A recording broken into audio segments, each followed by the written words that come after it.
Welcome to Seggs Talk Radio, a podcast that explores sex, kink, and intimacy through candid conversations with sex workers, researchers, and voices shaping conversations around human sexuality. Seggs Talk Radio is brought to you by Testy, a walk-in STI testing company I founded, which is now live nationwide. Simply pick a panel, go to a testing center, give a sample, get your results, and get support or treatment if needed. Our current average turnaround time from the lab to results is less than 48 hours. Go to testyhealth.com or scan the QR code on the screen and use code POD15 for $15 off your first panel with Testy. I want to spend a little bit talking about anatomy. Why don't you get your vagina out for us? Well, not your vagina. That is, clip that. That's so funny. Here, take your vagina. Oh, no. To clip that. All right, everybody. We're gonna show full frontal on the pod. Oh my that gosh. would be. That's so well, funny. there are podcasts that do all sorts of stuff. That's your viral clip. But okay, so I think your viral clit. Hi. Jill Lissner, welcome to Seggs Talk Radio. I feel like it's been a long time coming. Yes, aka Sex Ed Princess. That's how I know you. Yeah. Yeah. So I'm excited to chat. We're going to cover a lot today. We're going to talk about sexual health, sex ed. We've got some stuffed animals here. We're going to show you some anatomy. We're going to talk about misinformation, all sorts of stuff. Mm-hmm. All the things. Yeah, where did your passion with all of this kick off? Oh my God, my path, like my story to getting to sexual and reproductive health is so weird in the best possible way. So in undergrad, content warning for some trauma conversation, nothing too in depth, but I was in an abusive relationship, and coming out of that after leaving that partner, it was kind of like, okay, what now? And my college campus had just started a sexual and gender violence peer education group. And I was like, ooh, I want to do that. I would really like to do that. And in undergrad, I was also studying biology, and I was doing biology research. My plan was to get my PhD in biological anthropology. I essentially wanted to be the next Jane Goodall. I wanted to study apes, and I got into a program. And then in April of my senior year of college, I declined that offer. I said, actually, no. And then I applied to work at Planned Parenthood, and I got that job. And that's when kind of everything career-wise started post-grad. But yeah, it was a wild path of a traumatic experience all the way to joining a campus organization and then abandoning everything I thought was going to be my career to then jump into something that I had a passion for, because I started doing all of the stuff for that campus organization way more than I was doing some of my research. And I was like, I can't sit in a lab for the rest of my life. I was like, I can't sit in, because as much as, there is some field work with biology, but a lot of it is lab-based work, especially in the beginning. So and then I worked at Planned Parenthood, and that really solidified things for me. And I was like, oh, I love this. We're going to keep doing this. And then that was maybe almost 4 or 5 years ago. Okay, so what at Planned Parenthood, what era was that? There are so many ways to answer. This was pre-COVID. That was right after COVID. So I graduated I graduated undergrad in 2021. Mm-hmm. And that was May 2021. I started working at Planned Parenthood in June of 2021. So it was still very COVID was, COVID still is a big deal. But at that time we were wearing masks and goggles when we were patient facing. Yeah. So I was, taking blood, doing urine tests, sending out samples to the lab, all with some people wore face shields in clinic, and all patients were required to mask. But so that was 2021, and I was just about to turn 22. And you were like, what era is this? And I was like, God, my not having any idea what I'm doing era, and just kind of figuring it out and throwing shit at the wall and seeing what sticks kind of thing. And then I'm so glad I did, though, because Planned Parenthood was the job that I learned the most about sexual and reproductive health, because it is the most being patient facing is a really unique experience compared to doing other kinds of sexual and reproductive health work, whether it's like even educating in front of students is so different than sitting in front of, someone who just got a positive pregnancy test and they're like, I don't know what to do.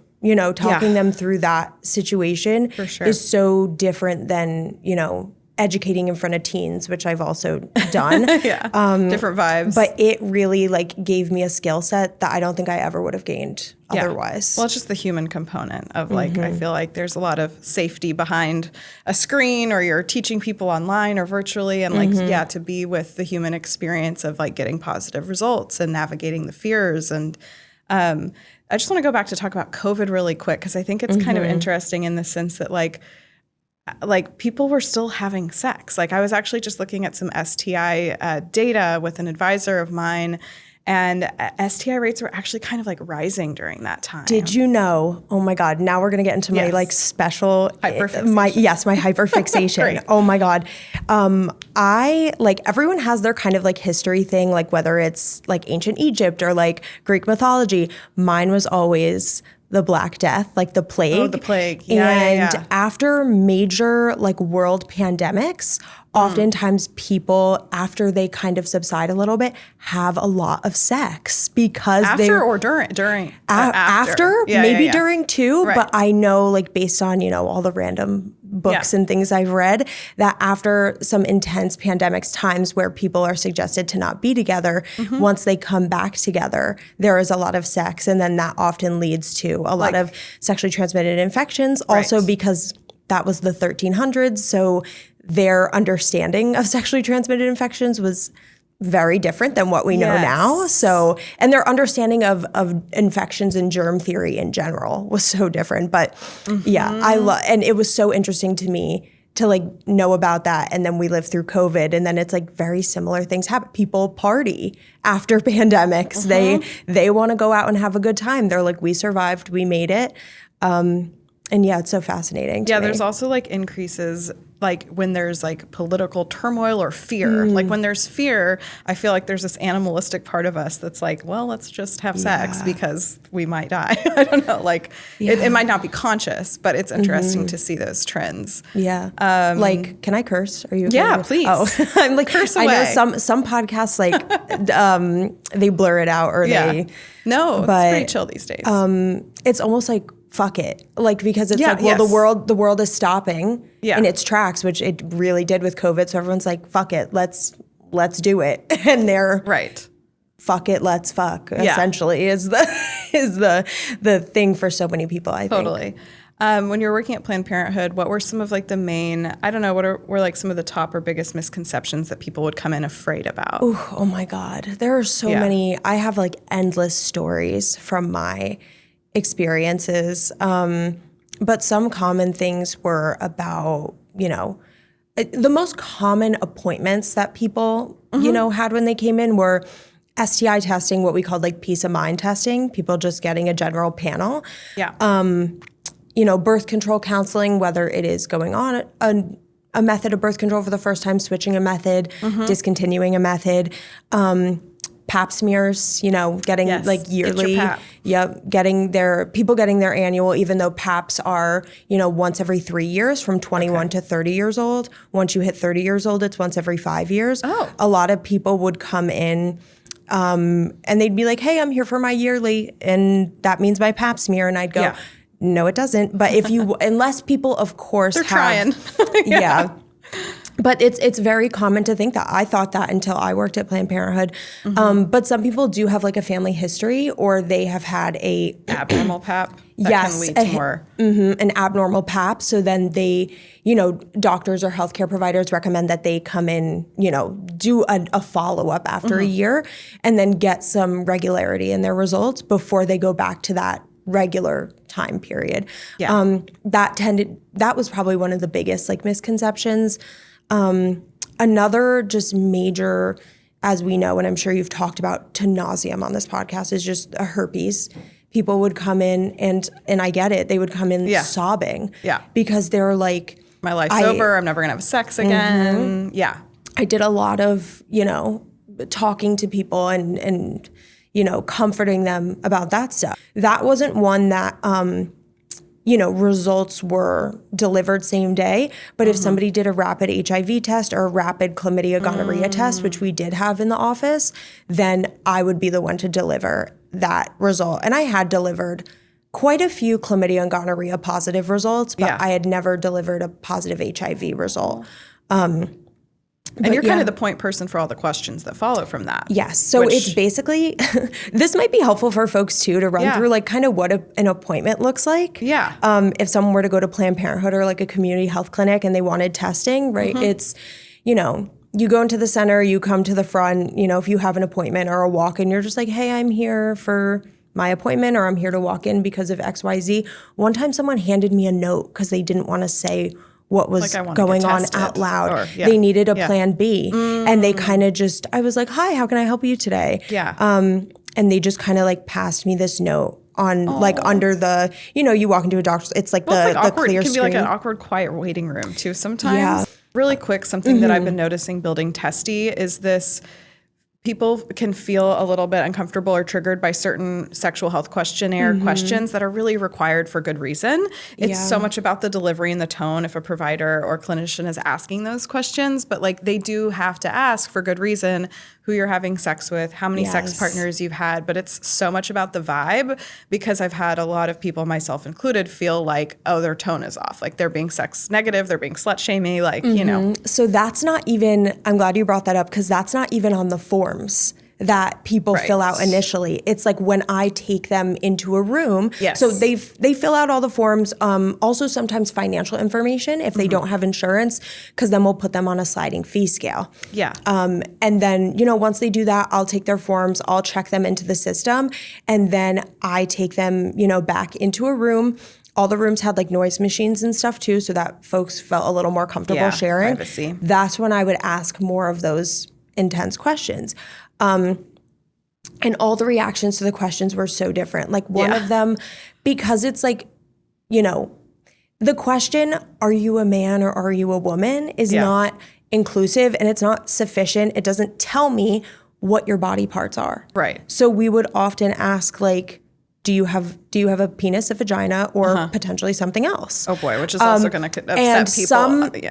Sometimes, but that's fortunately, like I would love to normalize that question more. Right. Because that is the best way to know how we can help you. Yeah, because treatment is actually different. Testing and treatment is different depending. Yes, and that. Like, for example, when people were like, oh, chlamydia, gonorrhea testing, I'd be like, okay, here's the vaginal swab. I did explain to them how to do it, and they're like, I thought I just had to pee in a cup. And I'm like, well, peeing in a cup could, that's okay, but the standard is it's going to get you more accurate results if you do a vaginal swab or an anal swab or, I've been learning more about this stuff than I ever thought I would. Yes. No, it's so much now that we're talking about it too, because this isn't stuff I talk about in my everyday as much as I used to. I'm like, oh, I forgot I had all this knowledge. But when we take them to the back into the room and we kind of introduce ourselves as medical assistants. I had like a spiel that I would essentially say. Sure. That, tried to make things more comfortable. Every medical assistant had their own style. Definitely. But mine was, I tried to feel what the person was, the vibes they brought. Yes. Sometimes they were silly and fun and they wanted to be silly and fun, and sometimes they were serious. And sometimes they were sad. And it all really depended on like assessing what they needed at the time. My initiation of even building this company, Testy, was because I collected things that actual providers had said to folks. And it was like, it was a huge range, but it was stuff like, you seem like a nice girl, you don't need to get tested, or I'm surprised you don't have an STI. Oh my God. I heard a lot of horror stories from physicians, generally older, generally male physicians, but I think those questions can be why so many people avoid getting tested or avoid handling sexual healthcare stuff, because it can feel like, oh, I don't want to talk about that, or maybe I don't know the answers to all those questions. Yeah, some of the providers that I worked with were fantastic, and I think like working at a Planned Parenthood center, you have to have a certain skill set because the folks that are going to come in are often going to be people who maybe don't have prior education, don't have a lot of resources, maybe don't have as much of a support system. Yeah. Maybe they're younger, they're minors who don't want to tell their parents, or, they're experiencing some kind of toxic or abusive relationship where they don't want to tell their partner. These are common everyday experiences at Planned Parenthood centers. So with providers who often, they're very used to get in, do what I have to do, and get out. Yeah. There's part of that because we had packed schedules, but also at the same time, the bedside manner has to be extra supportive. Yes. And so I remember one provider I had, she was like brilliant and phenomenal. One time, there was a patient who was really scared to get a Pap smear. And, they had a history of experiencing some potential, sexual violence. And I forget, exactly what the story is. And of course, I'm not going to disclose even if I remembered. But what the provider said was like, she went through everything before the patient even put a gown on and got on the table. And I it was love like, when they explain exactly what's going to happen. it was like, this is what a speculum is. Yeah. This is where it's going to go. I'm also going to, touch your thigh at first so kind of where my hand is at all times. Yes. And she made sure to emphasize, if at any point you want me to stop, I will. Just tell me. Totally. And I also always offered to the patients, like, if you want me in the room, like up by your, head holding your hand. Support, yes. Sometimes I would, like, the one time this one girl was really nervous to get her Nexplanon put in, and she was young, maybe like 15 or 16. And I was just like, what's your favorite subject in school? And she was like, I don't want to talk about school. And I was like, okay, trying to distract your little brain. And I was like, okay, I guess not school. Tell me. And then we ended up having like a funny, great conversation. But it's like, you have to kind of feel patients out like that and see what their vibes are. Because some of them are, and by the time like she was, me and that one patient were kind of bantering back and forth. She was like, that was it. And I was like, that was it. Yeah, I like when they continue on to when they have the speculum inside of you, asking you, or like telling you how much longer it's going to be, what they're doing. Like, that just feels helpful. I mean, I think that like, it's hard to even explain to like, I don't know, a man, I guess, like how invasive that shit feels. And like, also when it comes to the speculum, I think they just came out with a new one. You might know more about this, Yes, but like I've that heard of shit that. is barbaric and archaic, and it does not need to be that awful. It's interesting because some providers, so there are metal speculum, like there are, those look like, Torture devices. yes. I'm like, how do I put this? But yes. Yeah. And so there are those, and then there are plastic speculum. They've had the plastic the whole time? Like, they've had plastic speculums for a long time? Or they're super new? I don't actually, that's a great question. Yeah. I don't know. I feel like I've always had metal. I need to do some research on the history but for a long time, I believe I have to look into this more. It was a different material, but then metal was introduced because metal it's easier to clean and it's easier to disinfect. Yeah. And it's more reliable. Whereas I'm not getting a fresh one? When it's a metal one, no. I haven't thought about this. Yeah, so when you get a metal one, it's been used, but also it's put in fully disinfected. It's essentially washed. What we would do at the end of the day is we would hand wash it, soap, warm water, and then we would put it into the. I have to check if it's called an autoclave. I'm like 95% sure. I think it is. I'm going to check this after because it's really bothering me because I would use it in biology too. Yeah. But basically what that does, it heats it up to really, really, really high temperatures to kill anything. Yes, exactly. And then the next morning, once that's all done, we go put it back in the drawer. Some providers preferred the plastic. Others preferred. That sounds better. So it's interesting. They've all told me different things. So the plastic is single use; those get thrown out. The metal, some of them liked, depending on the individual person. Yeah. If somebody had, they needed one that was like sturdier, or there was somebody who had, because everyone's vagina is so different.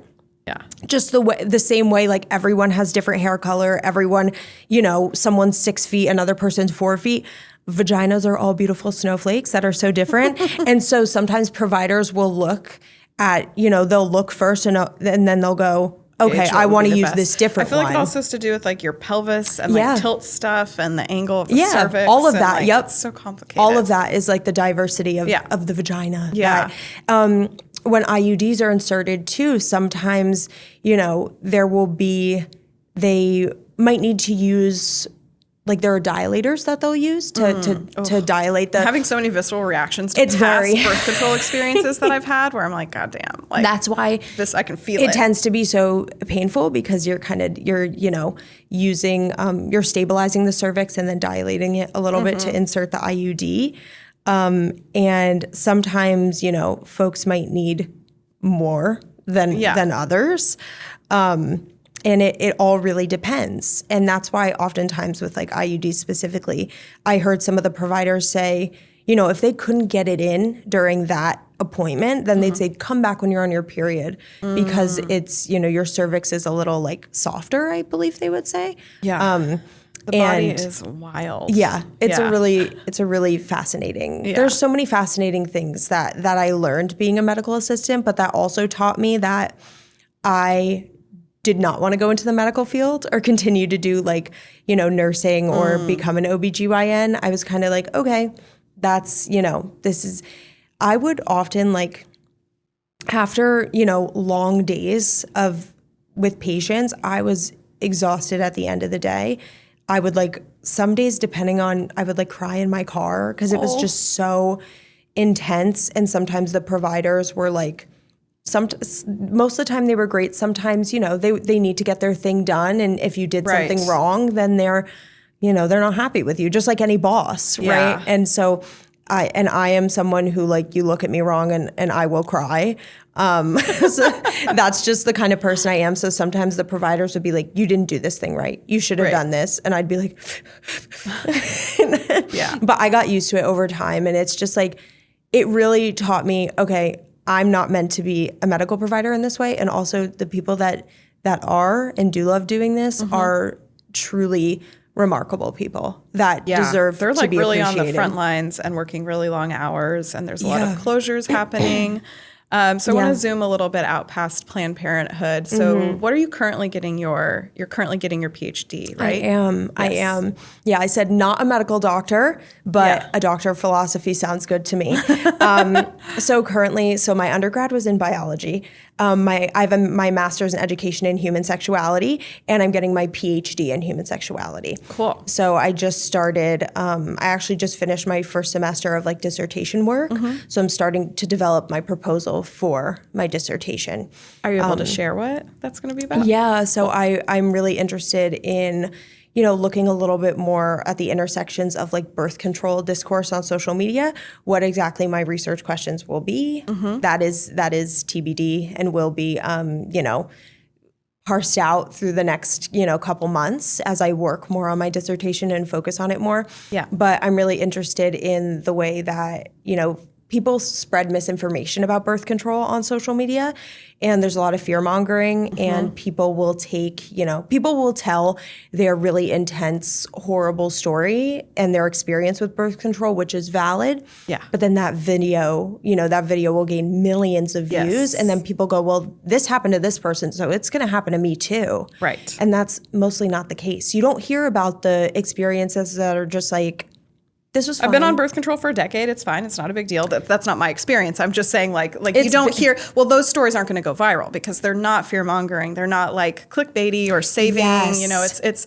and that's the thing. I feel like you and I both are like pretty obsessed with social media. And so we kind of also know on the other side, like what works. So like we see why it works, but that doesn't mean that it's helpful. Yeah. My stories about my experience with birth control never go viral because I've been on the same birth control since I was 15. Right. Over 10 years, and I like it, and it's fine. Right. It's really interesting going into health clinics too, like getting my own Pap smear and stuff, because sometimes we know too much.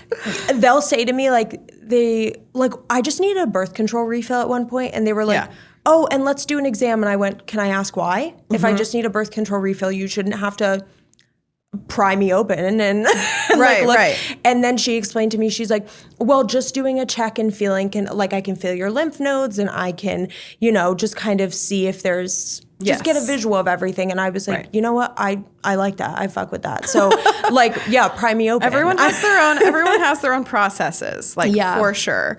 And what I've been encountering lately, which this can loop back to our birth control conversation, is I am not on birth control and I use condoms and I'm very happy with that.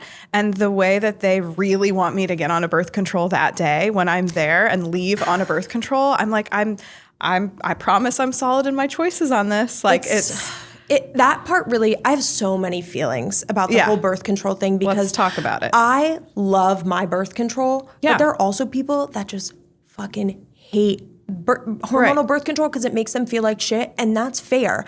When I worked at Planned Parenthood, honestly, you ask about birth control. You go, are you on a birth control method? Do you have interest? Because we can offer them STI testing, birth control, Pap smear, HPV. We can do all of that in the same appointment. Yeah. That's why we ask. Love it. Yes. And sometimes they're like, nope. And I go, well, if it was someone who had, the capacity to get pregnant, they were having sex with somebody who could maybe get them pregnant or they could get somebody else pregnant, right? I would ask, are you using something? And if they said to me, oh yeah, we're using condoms, or, they gave me their solid, plan and what they were doing, I'd be like, cool, it's a done deal. Right. Then I'll leave you alone, right? If they said to me, no, we're doing the pull-out method, winging it, I would say, let's talk about your options. Yes. But when someone says, they're using I'm also 33. You know what I mean? I've been having sex for a while. I haven't gotten pregnant. Condoms are working for me. But I also understand, the more I learn about all this stuff, they have a public health obligation too to make somebody aware of their options. And and that's the thing, tying it back to birth control, kind of misinformation is I would never tell my friend to not go on birth control because I had a negative experience, which is, I think, where the social media component gets a little tricky. And almost like the glorification of the fear around these things. Yeah. And I mean, as somebody that has been, on and off of medication for mental health issues and anxiety, I've had stuff happen with all of it. You're never it's not just birth control. Birth control is not the enemy versus medications come with certain risks and side effects. And it's kind of I've experienced that in all other categories that I've tried medications. Today with my stomach hurting, it's just medications do weird stuff to your body. Everyone's body is so different. I've talked to people who, even with antidepressants too, right? It's I feel like the conversation around birth control is so much more charged in terms of don't take that, don't use it, because it'll do this. Whereas with antidepressants, I don't hear as much noise about that. That's a good but point. I have talked to people who are like, oh, you take Zoloft? When I took Zoloft, I had diarrhea for those when you have those, or I wanted to die, intense shit. No, literally, and you have those conversations. That's why you should talk to your psych provider and not try it out with all of your friends first. Yeah, no, literally. But a lot of people don't realize that with birth control, if you're someone who has PMDD, then it's birth control for a lot of people can help with those feelings too. So it's there's so much crossover with all the medications, but birth control gets a particularly bad rap because of, I think, for a lot of reasons, but it gets a particularly bad rap on social media. And, the way people talk about it. And I think a lot of it, comes back to the research we have on reproductive health is pretty minimal compared to research we have on other things. If you think about the grand scheme of history in the world, hormonal birth control is fairly new. When was it? The 60s. Okay. Yeah, the birth control pill kind of exploded in the 1960s. And the condoms, as you and I just discussed. When did the condoms come about? They've been around a long time, but they went mainstream also in a similar time period, right? Early 1900s.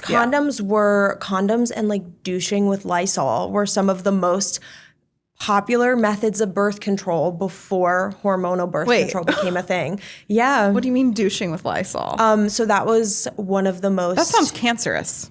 Man, maybe. Sounds not It great. definitely wasn't good for you. Yeah. But Oh my in God.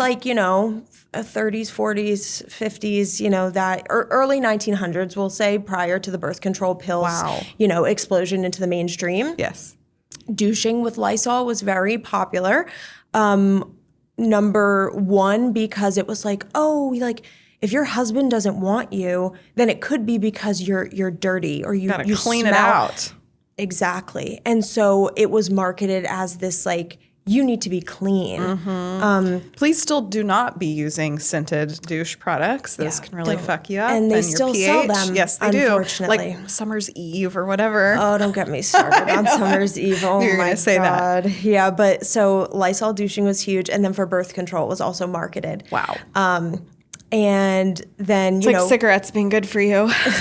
condoms, condoms were also on the scene, but they were rubber condoms for a long time before they were latex condoms, more in I think the 20s and the 30s. Mm-hmm. And that's when, condoms got way more popular then. Yeah. And then I think, the promotion of condoms expanded even more with the HIV/AIDS crisis of the 80s and 90s. Yeah. Because that's when we got more government funding, government programs that were about HIV prevention and, giving out condoms to the public as a prevention method. So yeah, it sucks that some of these huge epidemics and crises have to be the catalyst. But even for people learning basic literacy around a mask, if I don't wear a mask when I'm sick, I won't get other people sick. It sadly takes some of these, big scary things to happen for it to kind of be common knowledge. Yeah. Okay, so I think you were talking a little bit about where some of this or you were talking about the lack of education just surrounding hormonal birth control in general and education.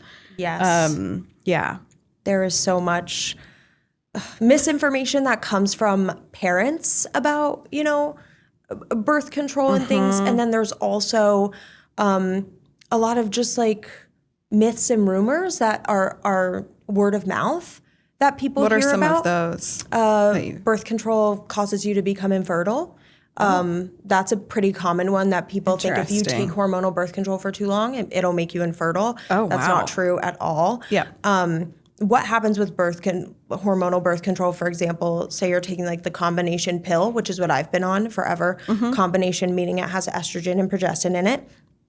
So if you take that one for 10 years, and you get off of it, then it's not going to, so basically what it would be is you're going back to what you were before getting on. There can be a window control. of adjustment, right, for fertility, right? If people want to Yes. conceive after birth control, there's your body adjusts. The same way your body adjusts to, a medication, it adjusts to getting off of it as well. Yeah. And some birth control methods, it might take longer than others, like the Depo shot, for example. That one can take, they tell you if you're wanting to get pregnant, really plan it out with your doctor or healthcare provider about when is the best time to stop to then, based on when you want to become pregnant. And of course, plans are just that. They're plans, not anything that you can always account for. But, every method can be a little bit different. And every person is different. So some people, there was someone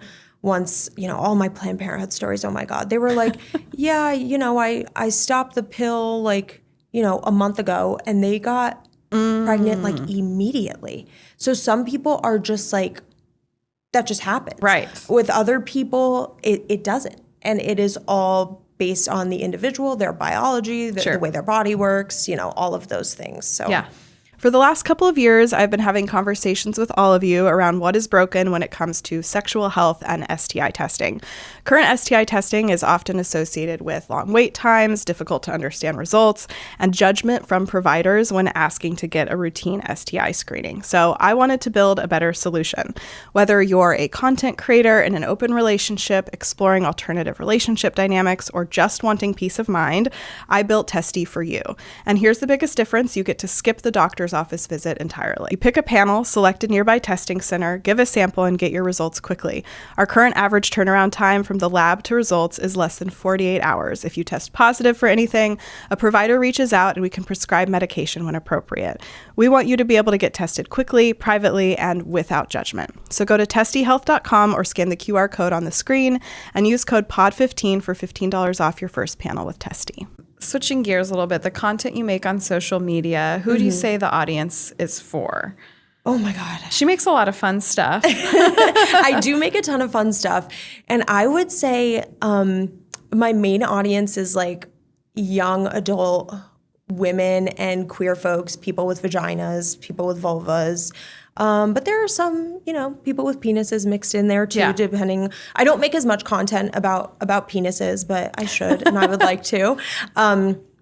But mostly I would say it's for young, women, sometimes queer folks too, trying to figure it out. Like, they're like, wait, you never told me, or why didn't my parents, or like, why didn't health class ever tell me this thing? Health class didn't teach us a lot of shit. In fact, most people did not get any sex ed. Oh, yeah. What is the current state of that in the United States? Like, do you know how many states are doing sex ed at all? Yeah. But I just feel like even the states that are, it's not, it's like half a fucking day. Like, so limited. So we'll say like places like New Jersey and New York have what's considered really good sex ed. Okay. And even that, as someone who grew up in northern New Jersey, my sex ed was like, we had quarters rather than like semesters. We had quarters, and it was one quarter of like a year.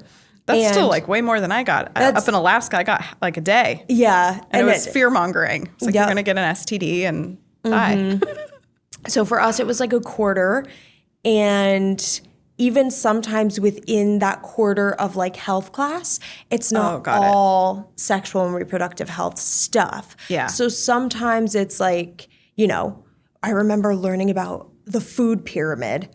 Right. I know more about the food pyramid than my own body, by the end of health class. And I was like, this is literally insane. I don't want to know how much. I don't care. I was like, I do not.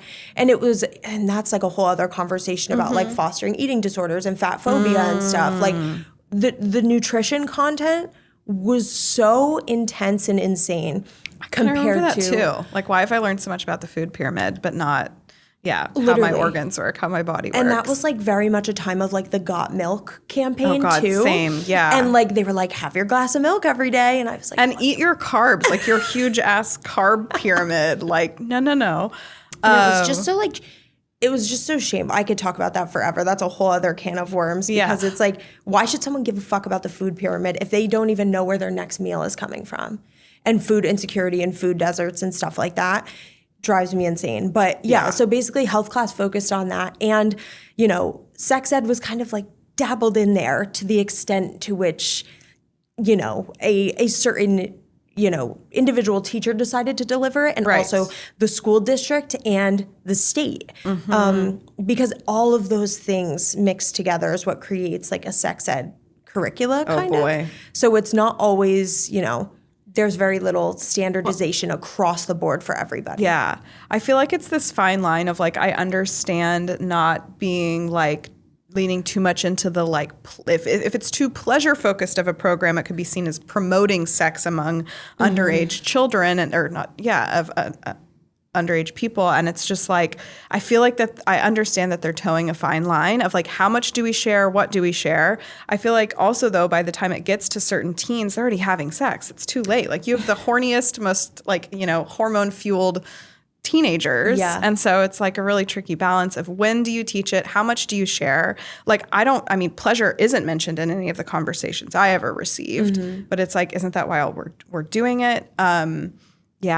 It's a mess. Yeah. Pleasure really isn't talked about almost at all in a lot of sex ed curricula, at least the ones that I have taught and the ones that I have, come into contact with. But something that, when you were talking, I was thinking about the way sex ed is villainized in so many different ways. Specifically, sex ed has been a target of legislation because everyone's like, you're teaching kindergartners sex ed?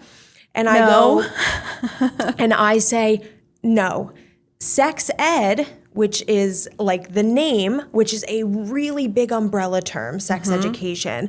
And when we're talking like 5, 6, 7-year-olds, it's you have body parts. Yes. What are they called?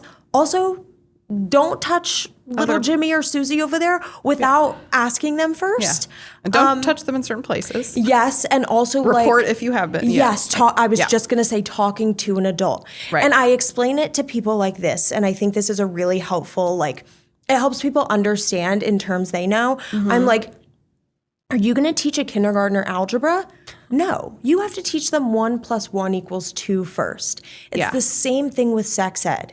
You aren't going to go and be like, all right, let's put a condom on a banana. Yeah, fuck You're no. not going to go have 5-year-olds do that. No. What you're going to do first, though, is say, you have body parts between your legs. They exist. These are the names of them. Let's normalize that. And don't touch other people's. That is your... Because kids do weird stuff. Yes, you have to start with the basics Sure. and work your way up like any other school subject. Sex ed is no different than that. And I think a lot of the legislation comes from the fact that people think that we're just like, all right, let's talk about the sex positions. And it's like, that's not happening in classrooms. I mean, but like sex ed in general isn't happening in the majority of states, right? Yeah. So every state is so different. There's a really great map that outlines all the states. SIECUS, SIECUS. You can go on their website and see kind of what the state of sex ed is where you live. Yeah. And so one example is like Texas. Texas actually, it's been in there. And also, things are changing very regularly and very quickly. So by the time when you listen to this. Yes, I always like to say that about reproductive health and sex education things. By the time you listen to this, there could have been something brand new that just happened. So take what I say with a grain of salt. Always do your own research. Definitely. But when it comes to Texas, for example, they have had legislation that actually encourages discrimination against LGBTQIA plus students in their sex ed classrooms. There are some other, sex ed, there's some other legislation. You can legally encourage discrimination? Yes, against, LGBTQIA plus students. Yeah. In Texas is one of the major states. Yeah. And then there are some other, there's a lot of anti-trans legislation coming out as well. And a lot of it is connected to that. But there are other states that have specific things. Like some of them say, Pennsylvania is where I live. There isn't a... statewide, there isn't really like a sex ed requirement, but there is a requirement to talk about HIV prevention. A lot of states have STI HIV prevention written in to some of the guidelines in the curricula, but not sex ed in other capacities. Yeah, I feel like mine was a lot about STIs. That's what I vividly remember learning about. Which feels very fear-inducing and confusing. And oftentimes it's like, here's a picture of what it looks like if you have gonorrhea. Right. And they show the pictures and like, that's not an effective, fear-mongering is never effective. Right. But a lot of it is STI focused, and I think a lot of that also comes from the HIV/AIDS epidemic of the 80s and 90s. And a lot of grant-funded programs are based on HIV prevention and also teen pregnancy prevention. There is a whole, it's called TPP, literally the Teen Pregnancy Prevention Grant is a federal grant that a lot of, different organizations get to, teach how to literally prevention of teen pregnancy. There are separate grants that focus on HIV prevention, but usually it is prevention heavy, which I have feelings about that as well. Well, I mean, there's a massive direct correlation between states that don't have sex ed and teen pregnancy rates, right? Yeah. Right? Yeah. And a lot of people think like, if you don't talk about sex, if you don't have sex ed at all, then it'll just go away. If you don't talk about sex and if you push abstinence only, they'll just listen. No, they won't. Exactly. Teenagers aren't listening. Exactly. That's not working. Yep, precisely. It's not working, and I feel like even in my career and like my own individual values, I'm at such a crossroads because I'm like, this matters, and how do I get people to listen, and how do I make change? And some of the most impactful folks doing work on the ground are folks in those southern red states that people tend to push off and forget. And they're like, oh, let's just cut off Florida or Georgia or Texas from the rest of the US. And I'm like, they are doing really important work. Yeah. I was recently in Atlanta for a conference and talking to some of the sex educators down there. It's like, they were telling me so many people up north like don't care to listen or don't care to understand all the things that we are doing down here to help trans kids, to help, people who are seeking abortion, all of the sex ed things. They have to go through so many more holes and over so many different barriers to be able to access all of these things and be able to deliver the education. And it's like, it's so hard to be able to balance, like, how do we do this work so that people will listen? Where do we do this work? What do we invest in? What do we focus our time on? What is most important? It's overwhelming. Yeah, it was really unsettling. I think Roe v. Wade was overturned like a couple weeks after I moved to Texas because I moved to Austin from California. And it was just like a really interesting experience personally to go through really realizing that I couldn't get abortion care if I needed it. And you were in Austin, right? I was in Austin, Austin is like a little which is a cool little liberal bubble. Yes. Yeah, but in Texas. And it was like literally having to have like a plan in place with my mom. Like if I got pregnant, I would go there, but I would like we wouldn't correspond about it. Like it was just really scary to think about how would I do this? And then also the fear of like, could I get caught? It's fucking terrifying. With abortion care, it was so interesting. So when I was working at Planned Parenthood, when Roe v. Wade was overturned, I literally remember it like so vividly. Everyone was just the energy. Like what fucking year is it? Like Jesus. It was insane. Yeah. And everyone was it was devastating. I also worked for Planned Parenthood text chat, which no longer exists. It was basically for multiple hours a week, was on the other, I was on a computer messaging with people across like the world who just had questions like, I miss my birth control, what do I do? Oh, wow. And at the time when chats were human. I was like working when Roe v. Wade was overturned like that night, and people started coming on and having so many questions, and they were like, oh my God, what do I do? Like, I'm so scared. Yeah. And, valid to be so frightened and scared about it. But it was interesting. After Roe v. Wade got overturned, all those trigger laws kind of went into place. So like places like Texas and other states kind of had the automatic, okay, so abortion is banned here. It was interesting to see over the next couple months and even next couple years, the patterns of who went to different clinics. So, for example, like the Planned Parenthood clinics in Chicago saw so much traffic because they're kind of planted in an area.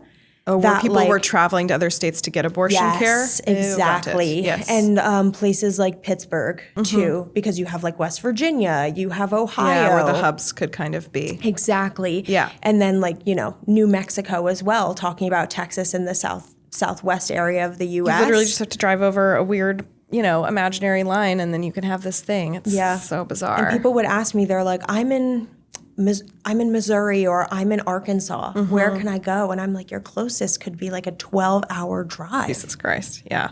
It's horrifying. But oh boy. Yeah. Well, I want to spend the rest of the episode. First of all, I'd love to talk a little bit about like grown-up sex ed questions you get, like from grown-ups. And then we'll spend the last section. We've got some stuffed animals. We want to talk a little bit about anatomy and pleasure and sex. Absolutely. So first of all, what kind of questions do you get, or what are a few that you can think of that are like, from people that might even have a general understanding of their bodies and sex, but the questions you get, like, I'll go first as an example. Like, I literally did not understand. Like, I thought when I was a teenager, and mind you, I have like public health nurse mom, had sex ed, I got coloring books. Like, you'd think I would know, but like, I didn't understand the holes down there, and I thought I had to take a tampon out every time I went to the bathroom. Yeah.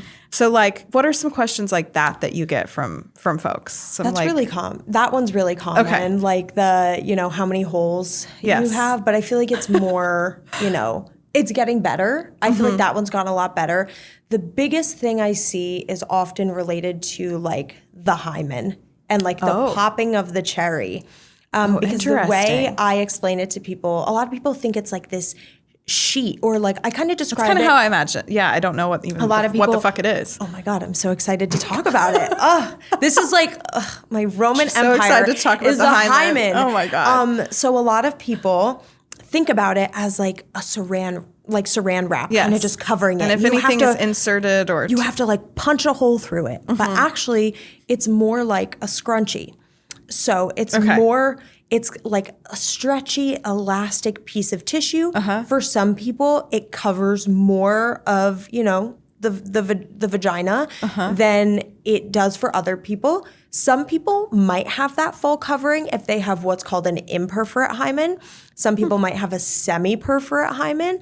But usually it's very like stretchy and it's kind of like partially, open. Some tissue is surrounding it. Some people might not have like much of a hymen at all, depending on... Is it something that fully goes away after time? Like I don't have one anymore? So there have been reports that even after giving birth, people still have their hymen somewhat intact, right? Yeah. So it really depends on, again...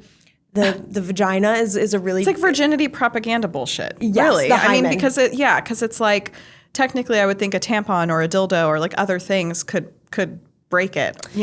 So even like, people talk about like horseback riding or doing gymnastics and stuff like that could potentially like stretch that tissue.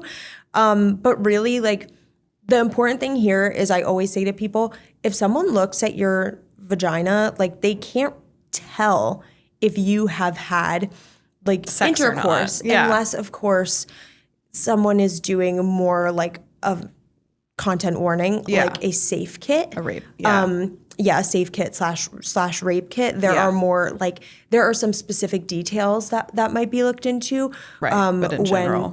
But in general, if a healthcare provider is just like putting a specula in and you had sex like, a few years ago, you lost your virginity. I haven't even thought about like the concept of a hymen since I was a teenager. But it is this weird thing of like popping your cherry, losing your virginity. Is it going to hurt? Is it going to bleed? Yeah. Like this whole thing. That's one of so when I go on TikTok Live, the most common question. And these are probably from teens often? I set my TikTok Live to 18 plus. Okay, we're following the rules, you guys. Yeah. If they lie, don't ban us. I can't, can't tell. From what I can see. Young folks are asking you about the hymen. I have not thought about that. They're asking, teenager. They're mostly asking, will it hurt? Will my first time hurt? Right. And I always tell them. It could, but really, it shouldn't. If something hurts, you have every right to stop and say, wait, let's switch positions. Let's get lube. Yeah. Let's do some more warm up, right? I always say you're not going to go run a 100-yard dash or a marathon, whatever. Without training, practicing. Sex. You're not going to do that without stretching and warming up first. So why would you have sex without warming up first? And that's where like I usually say, I have my keywords I say on TikTok so I don't get banned. But like, foreplay is what we're talking about. And so you need to have that like pretty substantial foreplay before you're going to go in and knock on that door, right? Well, a lot of people are getting their context for sex from porn and from movies and cinema, which oftentimes is this like hot and heavy 0 to 100. Yeah. And that could lead to painful sex. Like even in my own life, recently I experienced something where it was kind of 0 to 100 and it fucking hurt. Like you got to warm stuff up, but it's like our reference point and often young folks' reference points for how sex goes down is through these, curated experiences, whether it's cinema or porn. Oh my God. But that's not real life. 50 Shades of Grey, like I feel like that was a cultural reset, that movie, because it was like, I remember seeing, I have so many he like thoughts. Ripped the condom and I was like, well, I forget when that exactly came out, but I was like a pretty young teen when it came out, but I just remember being like absolutely like it was insane to me to see something like that. That's also a lot of people's first intro to BDSM and stuff. Oh my God. Well, I have my biggest hot take on it because like I don't hate the movies. I'm not going to lie. Like I've watched them. But what I hate as somebody that's involved with kink and BDSM is like he really treats it as a punishment. Like it really is this like, I'm mad at you, I'm going to punish you, versus like a kinky, mutually consenting, playful experience. Yeah. And it leads to this, if people are seeing that as their framework for BDSM, they could see it as like literally what is being demonstrated is an abusive relationship. Yes. And it's like, that's not what kink is at all. So that's what I guess what I'm saying is like, I get why it's like a fun movie to watch, but I also, it's like not a good demonstration of how those dynamics work, among other things. Thinking back to it now, like at the time I was like, yeah, I was amazed, but now I think back and I go, oh, there was fucked up shit I in know. that I've movie. rewatched it since a decade ago and I'm like, damn. Yeah, not quite how it goes down. No, seriously. And it's just like young people are seeing that even today. And there are some other representations of that and examples. But it's like it gives an unrealistic expectation of what sex should be and doesn't include all the parts where like maybe not everyone is talking all the time during sex, or maybe, you know, there isn't like candles and music. I get a lot of questions about talking during sex and about dirty talk and a lot of like fear of, am I going to say something stupid or weird, or like, how do I bring it up? And like, there is a lot of fear of like, what should I be saying during sex? I think that's an interesting one. Okay, so you mentioned the holes, the hymen. Any other H's? What are some other, and like, yeah, potentially from older people too, where you're just like, oh wow, people don't know that these kind of like basic things. Yeah. Oh my God. It depends on the crowd I'm talking to. Sure. And the population, of course, of people with young women and people with vaginas. It tends to be about the hymen stuff, and the popping of the cherry is very like, I had a video go, you know, it gained some traction talking about that. But then I would say other stuff like, you know, that's kind of talking about young women and people with vaginas, young men and people with penises. A lot of that now more is like, I have made videos about honey packs. Do you know what honey packs are? Oh, good thing I'm here. Let me tell you about honey packs. You can hear the sarcasm in my... Yeah. So honey packs are like little packs of honey, and they are sometimes sold at like gas stations or other places, and they have often like unlisted drugs in them. Ugh. So, and those are often like the erection drugs. pills, like the weird kind of in the same vein of like those weird gas station pills for boners. Okay. Yes, and are teenagers taking them? Yeah. I did sex ed in a classroom, maybe it was a few years ago, and you know, all the boys in the back were like giggling, and I was, you know, doing my thing. And when I have a classroom of young boys, I try to keep my banter up, and I have to keep myself up on the slang and stuff. And they raised their hand, and they were all like getting ready to ask this question. They go, "Yeah, can you talk about honey packs?" And that was the first time I heard it. And in my head, I'm going, I don't have an answer to this. Like, what do I say? What do I say? And I look at the person I'm educating with, and I'm like, do you know? So I'm like, and she's like, no. And so I looked it up really quick, and I said, you know, the best thing to do in sex ed is if you don't know the answer, go, I don't know that, but let's figure it out together. Sure.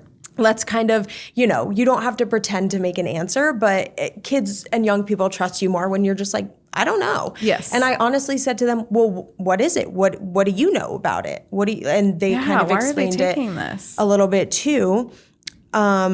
But yeah, so basically it can have unlisted drugs, like the you know, the main ingredients in erectile dysfunction medications. Whoa. Like I think it's tadalafil, which is the one in Cialis, was the FDA put out something about that a few years ago, about like, do not take this.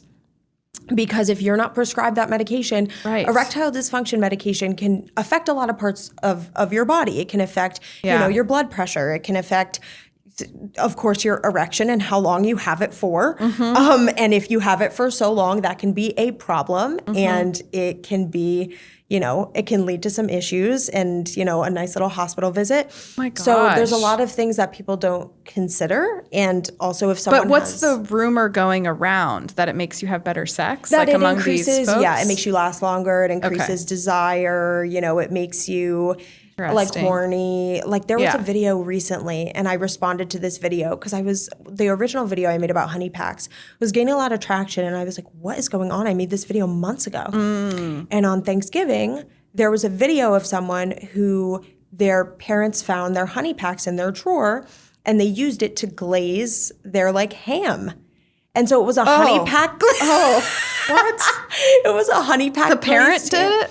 The parent thought their kid The had parent was honey? like, well, we didn't have any honey and the store was closed and I needed honey. Oh, dear. And everyone dear. was commenting on my video, like, who else is here from the honey pack ham video? Oh, my God. You're going to send this to me. What? And then I had to go and find this thing. And it was, so there's a lot of stuff like that going around in like oh my goodness, the media.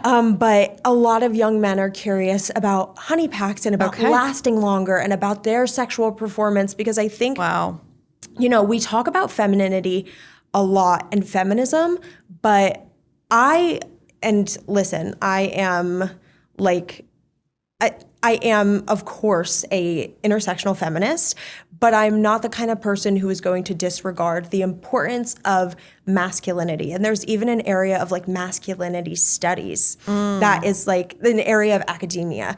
Yeah. Because I think like feminism benefits all of us, especially men, because men are held to a specific standard of how they should show up, how they should have sex, how they should present as dominant in the bedroom. Definitely. And it's like that hurts That affects them too, yes. Toxic masculinity hurts them in a lot of ways, and it hurts women and people of any non-man as well. Right. And like we need to be telling young men like, you don't have to take these medications to be valid or to be deserving of a sexual partner. But the things you do need to focus on are communication, respect, consent. Pleasure. Yes, those are the things that are going to help you have a healthy sexuality, not the pack of honey you get at the gas station. Oh my gosh. But of course, the toxic masculinity within our culture tells them you have to do something to portray yourself as the dominant man and to last long and to be able to show up and be dominant in the bedroom. And stay hard the entire time. I think that's also a bit of a product of porn, is this like stamina. And it's like things ebb and flow. I mean, like even in like some of the work we've been doing around condoms together, it's like, if you're pausing to find a condom, things can change. You have to get going again. Like it's such a process. But if a reference point is a porno where a man is also oftentimes taking a lot of those medications to stay hard during the entire 8-hour day shoot or whatever it is, like it's...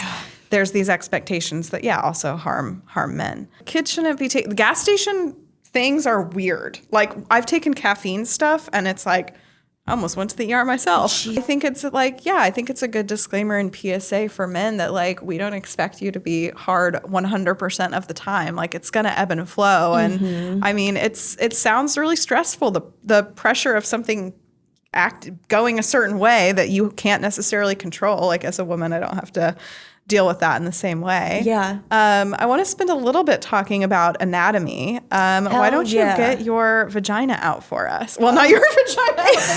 That is, clip that. That's so funny. Here, take your vagina. To clip that. All right, everybody. We're gonna show full frontal on the pod. Oh my gosh. That's so funny. Well, there are podcasts that do all sorts of stuff. That's your viral clip. But okay, so I think your viral clit. I'm delirious. All right, anyway. Same. So what I think is important to talk about is also like how the clit turns into the head of the penis, because all embryos, or what's the right terminology, start as female? I made a video about this recently, about the scrotal raphe. The scrotal raphe. Oh, is that the line? I remember your video about so this. Tiffany Haddish, she's brilliant and hilarious, had a part of her comedy, her stand-up. Yeah. She was like, that seam on their ball sack? Yes. And she was like, what the hell is that seam? That? And it's the scrotal raphe that is basically left over from, development, embryonic development. And that is, when there is that, meshing of like the scrotum fuses together, but it's not just that seam on the outside. There's kind of an internal part that separates the two testes. But so like this would be in this kind little he looks really snug and cozy. Yeah, it's a nice little pillow. Okay, but so can you talk about how like here. But can you talk about how it starts? Yeah, so there are, oh my God, I'm trying to think of all the sciencey words, but I don't think we need those. I think we can kind of just explain it. But the way, every embryo, every like zygote starts out with, the one X. So that is, both have an X. And then it's either going to be an X or a Y. And that is what most of the time, not all the time, because we know intersex people exist and there are multiple chromosomal variations. But for the purposes of this, we're just kind of talking about generalities. Yeah. And so the X is there, but it's that second one, the X or the Y, that kind of determines like, okay, are we going to get testes or are we going to get ovaries? Are we going to, what's the formula here? What's going to happen? And so there are multiple different kind of like general structures of the embryo that, depending on which chromosome it is, will form different things. Okay. So there are what we call like similar structures. So for example, like you were saying, the glands of the penis, which is the top here, is like the comparative structure to the like glands of the clitoris. So the button that people call it, that's not just a button. Yeah, like the clitoris is so much more than the little tiny bit you see. Yes, exactly. Yes. A lot of people assume that it's just this like little button here. Yeah. But really, like, I love this model. Yeah, Sitting that's really behind fucking it cool. Is like the whole structure.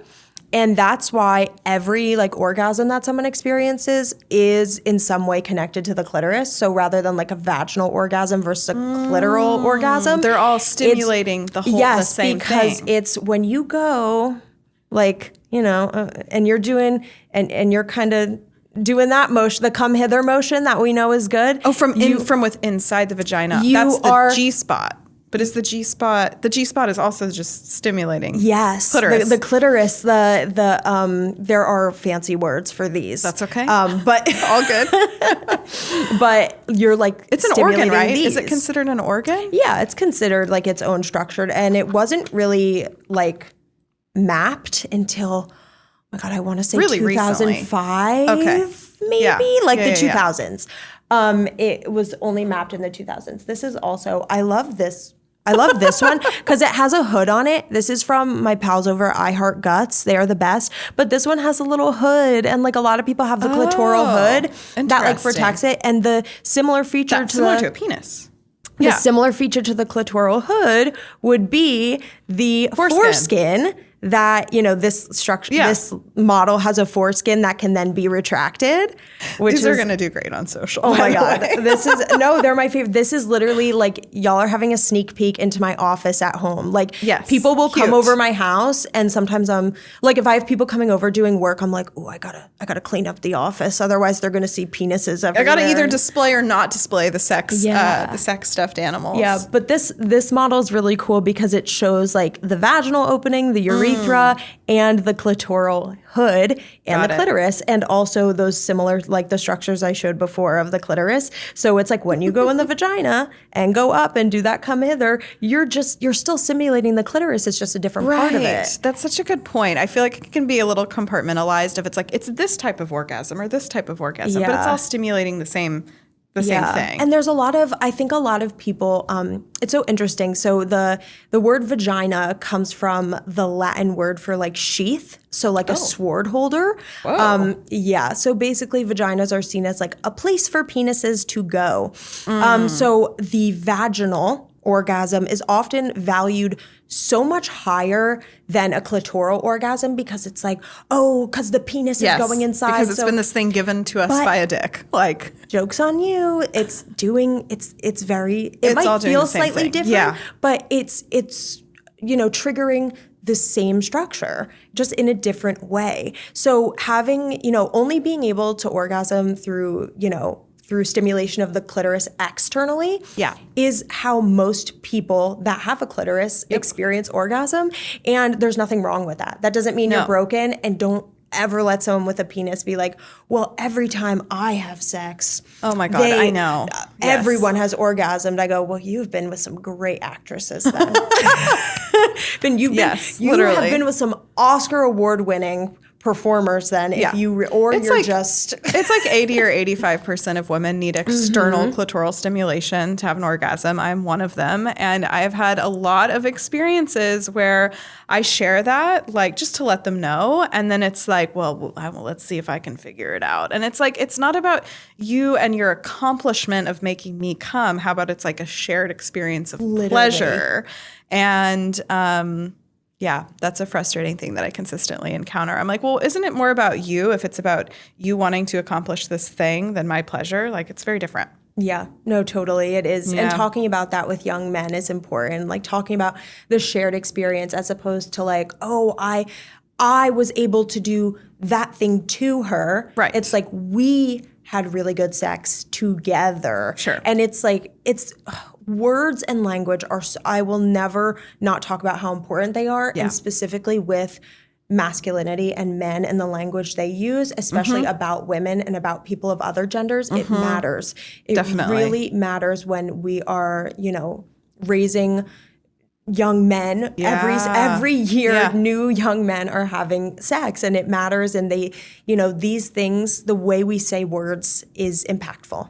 Yeah, I like the distinction you said of like even the difference between like I fucked her or she came so hard or whatever versus like we had really great sex together. Like it also matters because guys are talking to their other buddies about sex, women are too, but it's like how are we talking about that? It's so, I will say for like men watching this, the most important, like arguably the most important thing that you can do is being aware of your language and the way you talk to your buddies, to your friends, like rather than being like, yo, like last night I fucked her, just being like, like the way you say that and the way that you also maybe are like, we had a really great time and I'm going to leave it at that. Sure. Rather than giving all the details, like those things set a precedent because they're like, oh, if Billy isn't going to talk right. Oh. Or like, are you framing it as a conquest? Like, I feel like with men, it's often the sexual conquest thing. There's so much to it. Whereas when I tell my girlfriends about my sexual experiences, it's usually focused on the exciting pleasure and like trying new things. And it's like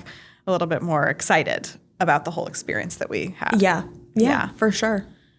Well, thank you so much for coming on today. I'm glad we got to the stuffed animals and all the fun things. I hope you learned something new. I learned about honey packs and all the weird shit that people are probably asking their sex ed teachers that I hope they fucking have sex ed teachers. I mean, I also think that there are some interesting resources out there for folks and parents to find sex ed if it's not in the school.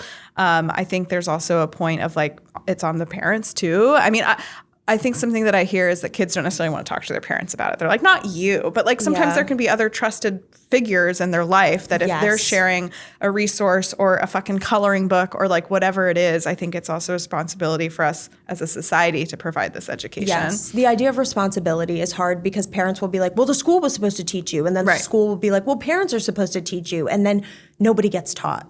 So it's complicated. But yeah, I'm happy to provide resources. Yeah, well, thank you for all the work you're doing. Be sure to give her a follow. What is your handle on Instagram and where can they find you? Everywhere I am Sex Ed Princess with an extra S at the end. Oh, yes. Most places. Because for some reason, someone already took it. Yeah, Sex Ed Princess with the proper amount of S's was taken. Okay. But maybe one day I'll buy that. There you go. Well, thank you so much. Thank you. Thanks so much for tuning in today. Sex Talk Radio is brought to you by Testy, so go to testyhealth.com or scan the QR code on the screen and use code POD15 for $15 off your first panel with Testy. Make sure to follow us on Spotify or Apple and on Instagram at Sex Talk Radio. That's SEGGS. Also, please subscribe to our YouTube channel. Just search Sex Talk Radio.